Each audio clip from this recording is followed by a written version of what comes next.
Para el episodio número 7 de VoiceOver me invité a alguien muy especial, y es que detrás de toda su carrera, obviamente, está la voz. Con ustedes, Emilio Lovera. ¿Qué tal? También soy el camarógrafo de este programa. Bien. Y es importante porque yo tengo cierta experiencia como camarógrafo. Tuve nada más y nada menos 26 años trabajando en televisión, que bueno, pueden resultar pocos dependiendo con quién se me compare, pero digamos, en los nuevos tiempos, oye, este es impresionante que estamos grabando y se ve el cielo. Ah, bueno, eso es parte del decorado de VoiceOver, ¿no? Ah, qué bien. Emilio, bienvenido. El episodio número 7. Dicen que el número 7 es el número de la perfección. Y creo que es perfecto porque quiero preguntarte cosas que nadie te preguntó. Mira, esto lo dice todo el mundo.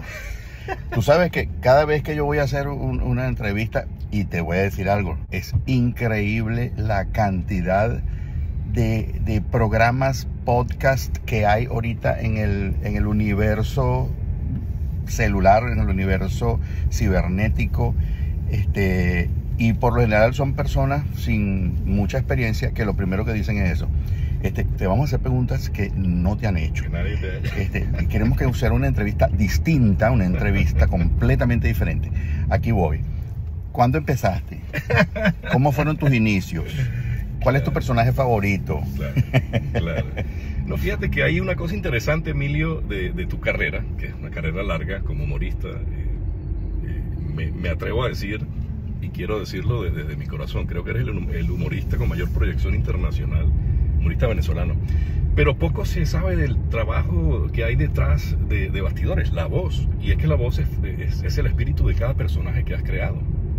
Definitivamente, la voz juega un papel fundamental. Yo no me considero un actor, digamos, yo siempre me considero actor cómico, pero no me considero una personalidad internacional, puesto que mi carrera internacional ha sido siempre para un 80% del público venezolano.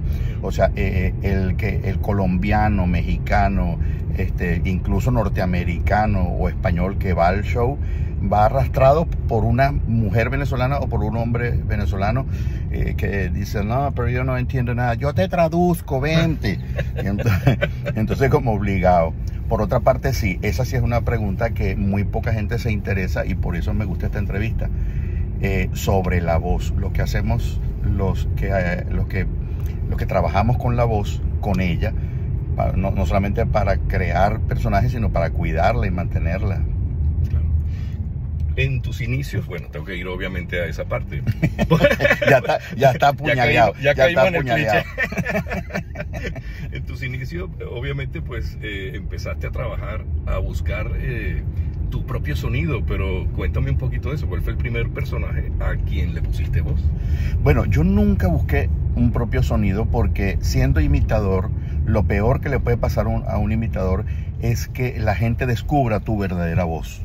O sea, cuál es tu verdadero timbre. Sí. Porque entonces lo van a hallar en la raíz de todas las imitaciones. Claro. Entonces, por eso es que muchos imitadores no hablan. Simplemente cantan la canción, hacen el performance si es una imitación hablada, y listo. Pero yo sí tuve que hacer personajes, tuve que hablar. Y entonces, pero dejé un poco de lado al tiempo la imitación, aunque todavía la sigo utilizando, pero la dejé de lado un tiempo, para poder hacer el personaje, para poder hacer la actuación y todas esas cosas. ¿Cuál fue el primero que recuerdas, Emilio? El primer personaje que yo hice, no fue ninguna imitación ni ninguna caracterización. Fue con mi voz. Tal vez modificándola para hacerla parecer más suave. Se llamaba Ya Vamos Para Allá, y él hablaba como yo, pero así, ya vamos para allá, pero ya va. Pero ¿cuál es el apuro? Ya vamos para allá. Ese era todo el personaje. Era un personaje muy sencillo, que no lo supe sacar muy bien por los ojotos que estaba. Y luego vino Foco Fijo, que el primer personaje que fue relativamente exitoso, claro, que era una imitación de las voces agudas, como la de este personaje que yo imité, que se llamaba Foco Fijo. Foco Fijo, claro, muy recordado. Sí. Que siempre no faltaba un sábado, un sábado sensacional, exactamente. Claro. Emilio, ¿y qué cosas has hecho que la gente no sabe que eres tú? Bueno, mira, yo hice muchísimos comerciales Esos comerciales que la gente no le interesa saber quién es, pero que le llama la atención. Por ejemplo, yo le he doblado la voz a peloteros, a personalidades. Por ejemplo, hay una bastante curiosa. Hubo un comentarista deportivo en Venezuela de origen cubano llamado Gonzalo López Silvero, Claro. quien no tenía el título de locutor para que su voz fuera utilizada en Venezuela por ser cubano. Él no se nacionalizó nunca, Claro. no pudo sacar el título. Entonces me llamaron a mí para hacer la voz y yo la hice. Y creo que mucha gente no se dio cuenta de que no era Gonzalo López Silvero, porque aparte en aquel momento había que hacer el lip sync. Sí, claro. O sea, hay que sincronizar los labios del modelo con la voz. Correcto. Entonces, esa era una habilidad que debía tener uno para desarrollarla. Era una cuña de Pan American. Decía, ¿por qué prefiero viajar con Panam? Porque solo Panam me ofrece vuelos diarios sin escalas. Una primera clase realmente de primera.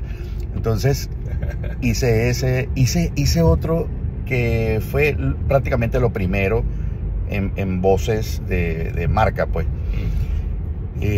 Vino Pan American, por cierto, que era la aerolínea más importante del mundo en aquel momento, buscando por Latinoamérica la voz de la foca del SeaWorld de Miami. Imagínate. Para hacer su comercial para Latinoamérica. Había pasado por Colombia, México y tal. Y entonces, cuando llegó aquí, yo estaba demasiado muchacho, jojoto, pues. Y buscaron voces entre los caracterizadores de La Rochela. Llegó Américo Navarro, que para mí es un tipo genial haciendo voces y efectos. Era un genio. Y bueno, lo es todavía porque está vivo, pero no lo hemos visto trabajando últimamente. Okay. Y entonces no le gustó, las 14 voces que le hizo Américo no le gustaron al gringo. Entonces no hay otra persona, dice, y Américo, que es mi amigo, dice, hay un muchacho nuevo que está trabajando allá en La Rochela. Él hace voces muy buenas. Dice, bueno, traiga a muchacho nuevo. Muchacho nuevo era yo. Y yo llego y Américo me dice, para que hagas voz de foca. Y, ok, está bien, sí. ¿De foca de dónde? ¿Larense o margariteña? No, vale. Yo dije, ¿qué voy a saber yo cómo va a ser una foca? ¿Cómo va a hablar una foca? Y Américo me dijo una cosa maravillosa en ese momento, fenomenal, una cosa genial. Me dice, haz cualquier vaina. Y bueno, yo hice la primera que se me ocurrió y el gringo ha hecho, esa es la voz que yo quiero, esa. Y quedó la voz de foca. El comercial está en Facebook, lo conseguí hace poquito, porque es un comercial del año 85, 84, 85, por ahí. Imagínate. Y decía, hello, amigos de Venezuela, ¿qué tal? Viajar a Miami, estupendo, ¿no? Y sus niños pueden viajar gratis a Disney también, pero que venga a SeaWorld a verme. Bye. Esa foquita fue un orgullo para mí durante mucho tiempo cuando estaba chamo. Qué bueno, Emilio. Te acabo de ver, Emilio, hace días, parte de tu gira que estuvo fenomenal, te lo comenté y pues públicamente te lo digo, estuvo súper chévere, me divertí muchísimo, pero me sigue sorprendiendo, conozco tu trayectoria porque bueno, creo que tú has impactado la vida de 3 generaciones, así no más, en Venezuela, Radio Rochela, entre otras cosas, pues obviamente fue tu gran trampolín, pero me sorprende muchísimo todavía, Emilio, la capacidad que tienes para interpretar cantantes. Es impresionante, de veras que sí. Bueno, a mí siempre me gustó cantar de niño e imitar cantantes de niño. Yo creo que yo hice primero imitación de cantantes cuando todavía no había cambiado la voz. Yo imitaba, por ejemplo, a Mirla Castellanos. Impresionante. Cuando, claro, lo hacía escondido, nadie me oía. Pero yo sentía que yo podía hacerlo.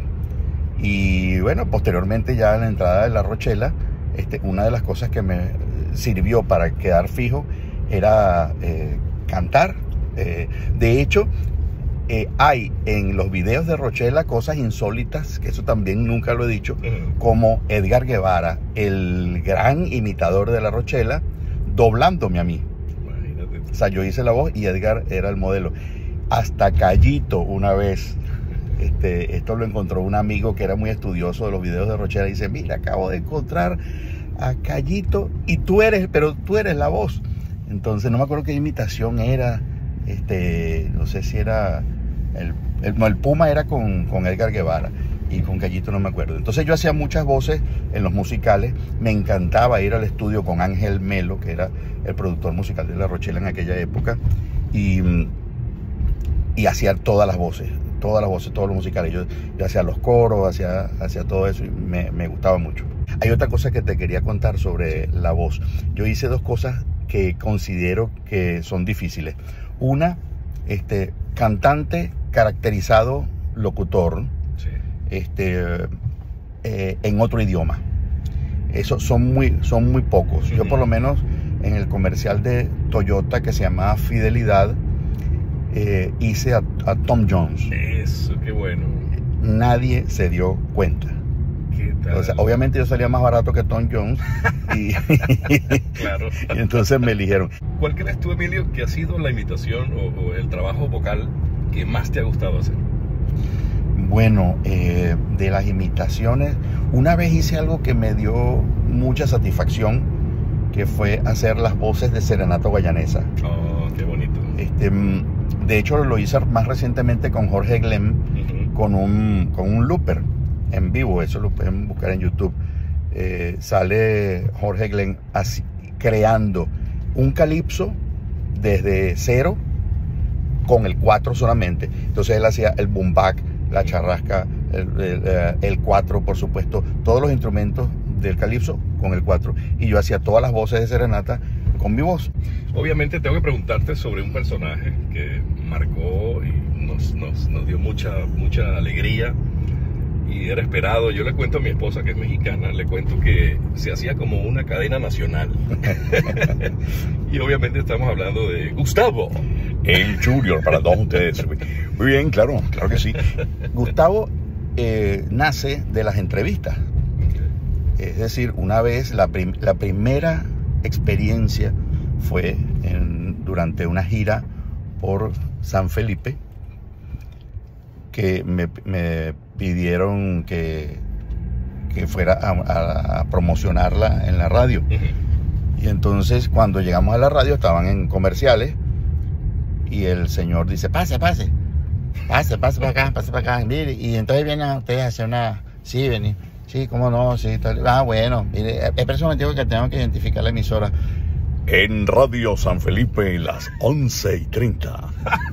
Entonces, nosotros todos nos vimos la cara así como, ven, ¿y qué pasó aquí? Entonces, esa fue la primera experiencia. Pero cuando llega el verdadero Gustavo, fue una vez que fui a Barquisimeto. Y entonces, un locutor muy simpático, muy pana, me estaba esperando en la recepción del hotel y me pregunta: ¿qué tal, Emilio? ¿Cómo estás? Mi nombre es tal y vengo de La Mega, pero yo te tengo que presentar a ti, entonces quería ver si me dabas algunos tips para yo presentarte. Y yo, bueno, no, en realidad no, simplemente que trabajo en La Rochela. Dale natural. Pero me impresionó el chorro de voz que tenía el tipo, y el más chiquito que yo, que es bastante decir. Y entonces en la noche, cuando él se presentó, él sacó un cassette. Imagínate de cuándo te estoy hablando. Sí. Sacó un cassette que decía su nombre. Y entonces dice: yo te presento a ti, pero tú tienes, alguien tiene que presentarme a mí. Entonces en ese cassette se había grabado él mismo con una fanfarria y unos aplausos. Entonces eso me resultó muy gracioso. Y esa misma noche en el show yo inventé un presentador para presentar la parte de imitaciones. Y, ahora con ustedes vamos a presentar un cantante extraordinario. Se llama Talfa. Entonces yo cantaba. Después seguimos continuando. Entonces empecé a involucrarle errores clásicos de algunos locutores, como redundancias, como dificultades para el inglés, pero una profusión de palabras en inglés. O sea, por lo menos, yo quisiera que nos dieras un tic. Entonces, oye, no tic para la voz. O sea, un tic nervioso. Entonces, y cosas así, se los empecé a involucrar. Empecé a oír más radio, empecé a oír locutores de los domingos en la mañana, por ejemplo, locutores del interior en cualquier parte, y encontré muchos locutores que se parecían en este sentido. Y ahí fue cuando dije, oye, pero vamos a hacer este personaje, vamos a ponerle una ropa, vamos a ponerle un cabello, vamos a poner cosas. La gente siempre dijo que si era Alfredo Escalante por el cabello sí. O si era Gustavo Pirral porque se llamaba Gustavo. Sí. En realidad el nombre se lo puso mi bajista. Okay. Le dijo, oye, ponle Gustavo, que es el nombre del locutor. Y entonces, bueno, a mí no me parece que sea un nombre de locutor, pero si hay algún locutor que se llama Gustavo, es Gustavo Pirral. Claro. Y entonces yo, de hecho, una vez... No es Gustavo, es Gustavo. El Junior, certificado de locución, que obviamente no tiene certificado de locución. 4. Y lo hizo una versión 7. Adscrito. Adscrito a cualquier vaina. Entonces, pero eso levantó una roncha porque hubo gente que se molestó. Sí. De hecho, me invitaron una vez al Zulia a un foro de locutores. Y en el foro había gente molestísima conmigo. Pero casualmente, la gente que estaba molestísima era la que tenía mayor profundidad en la voz. Entonces... Claro, lo tomaban de repente como una burla. Sí, lo tomaban como burla. Pero sí surtió efecto algunas cosas importantes, como por ejemplo, que una vez un locutor conocido dice, bueno, las personas que vengan aquí a Arizona Grill, el Día de la Madre se le va a obsequiar un regalo completamente gratis. Y entonces después como que se dio cuenta lo que dijo, una triple redundancia. Y dice, bueno, claro, si es regalo es gratis, si es obsequio es regalado. Ok, pero o sea, lo que quiero decir es que es un regalo gratuito, pues. Y la volvió a poner. Y entonces al final dijo, ya me parezco al Junior. Y yo dije, está llegando el mensaje. O sea, si esto hizo que el locutor, que tiene obviamente una gran responsabilidad frente al micrófono, hay mucha gente que lo está oyendo, hay mucha gente que lo admira y no debería pues dar ejemplos malos, sobre todo en su propia profesión. Claro. O sea, los locutores deberían ser, en teoría, quienes mejor manejaran el lenguaje. Claro, definitivamente. Joffre salió obviamente de Joffre, supongo que de Joffre Maestracci. Joffre Maestracci, claro. Porque... Tú sabes, Emilio, que nosotros trabajamos juntos sin saberlo. ¿Así? Claro, yo trabajé en mi último año, antes de venir a Estados Unidos, grababa para Kiss FM. Okay. Y tú tenías con Laureano el programa del mediodía. Exactamente. Hasta te presenté en algún momento grabado, ¿no?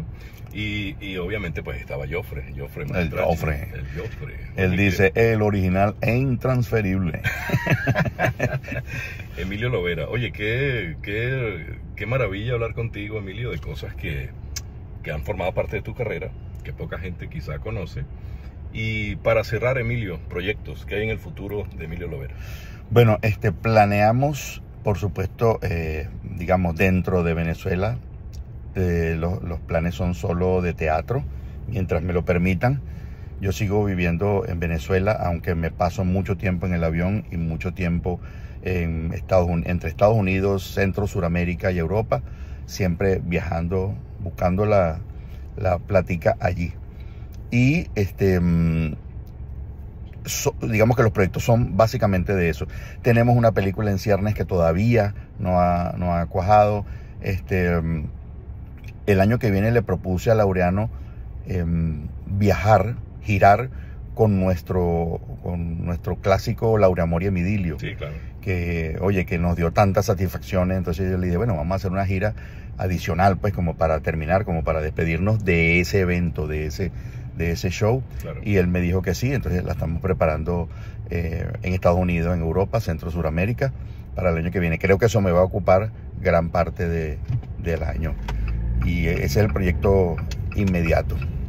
Qué bueno, Emilio. Pues nada, gracias por haber aceptado la invitación a dar esta vuelta, Emilio. Voy sube. No, vale. Préstame. ¿Se te cansó el brazo? Sí, lo tengo. Tiene que incluir un masajista. Déjame, me paro solamente para recordarle a la gente que se suscriba, que apriete la campanita y que obviamente pues eso nos va a ayudar a que más gente vean los videos. Emilio Lovera, en VoiceOver. Capítulo número 7 o episodio número 7. Gracias.